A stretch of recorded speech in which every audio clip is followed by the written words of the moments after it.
Então, é direito básico do consumidor a educação e divulgação sobre o consumo adequado dos produtos e serviços, asseguradas a liberdade de escolha e a igualdade nas contratações.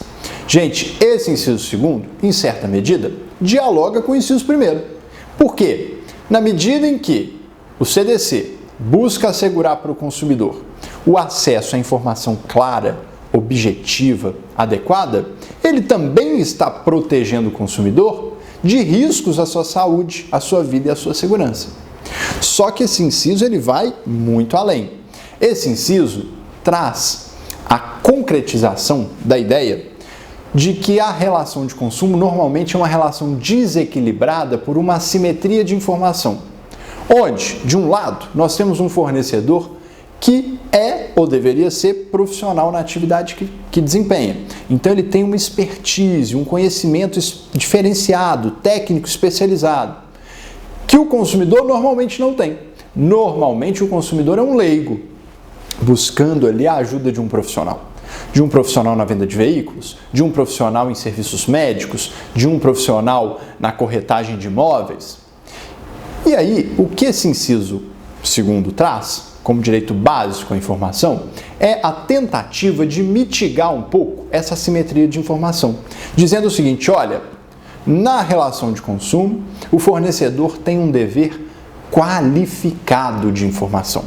Ele tem que perceber que ele está numa relação com alguém que é desigual, com alguém que é vulnerável e que tem muito menos informações porque não é profissional. Então ele tem que dar um jeito de ser claro, de ser objetivo. E aí algumas considerações práticas importantes aqui, gente. Primeiro, na prática, excesso de informação pode equivaler a falta de informação. Também, na prática, informação muito técnica pode equivaler também à desinformação. Então, às vezes, você que está me assistindo já advogou ou advoga para médico. E aí, às vezes o médico vai te perguntar o seguinte: como que eu redijo para o meu paciente um termo de consentimento esclarecido? Um termo dele me autorizando a fazer um determinado procedimento cirúrgico de risco, onde eu posso me resguardar porque ele está se declarando ciente de riscos que podem acontecer naquele procedimento cirúrgico. Gente, a primeira coisa que você vai orientar para o seu cliente é que ele precisa ser claro e objetivo e lembrar que ele está falando com um leigo.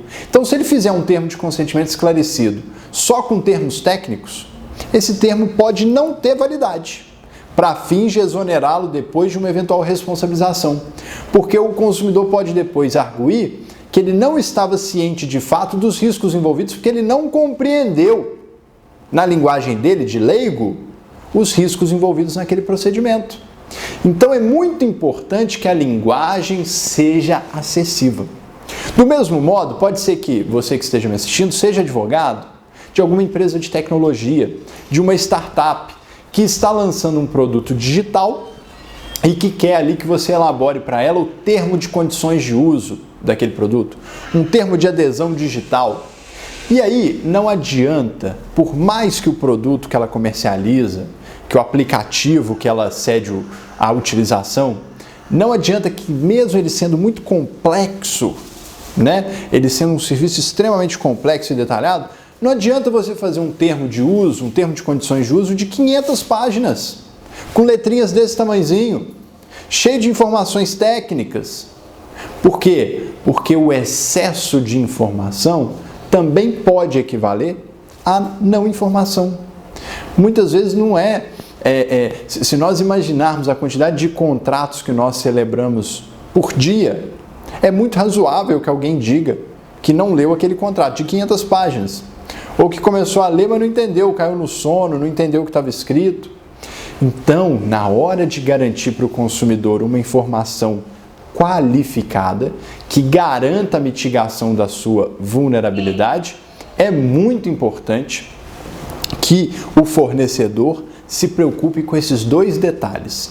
Primeiro, a acessibilidade do que ele está falando, a tradução daquele linguajar técnico para o leigo. Segundo, a objetividade do que ele está falando, trazer aquela informação de forma objetiva, direta, simples. ok? Porque em algumas situações o excesso informacional ou o excesso técnico pode ser tido até mesmo como uma estratégia de tirar o foco do consumidor para alguma coisa importante, para alguma restrição de direitos dele importante, tá bom?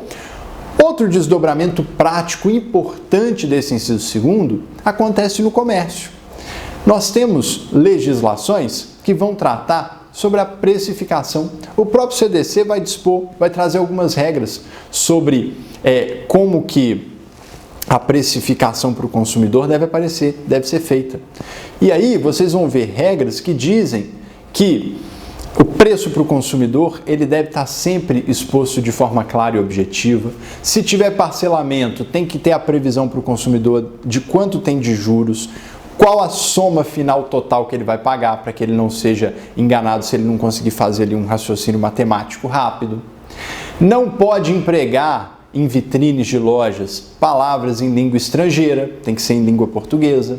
O tamanho dos preços tem que ser um tamanho razoável, tem que estar num lugar acessível para o consumidor, às vezes um consumidor idoso, um consumidor com problema de vista não ter dificuldade de encontrar aquilo. Ou seja, ao longo do ordenamento, não só do CDC, mas de legislações específicas, como a lei de precificação, você vai encontrar uma série de regras que vêm trazer justamente a realização desse direito básico à informação.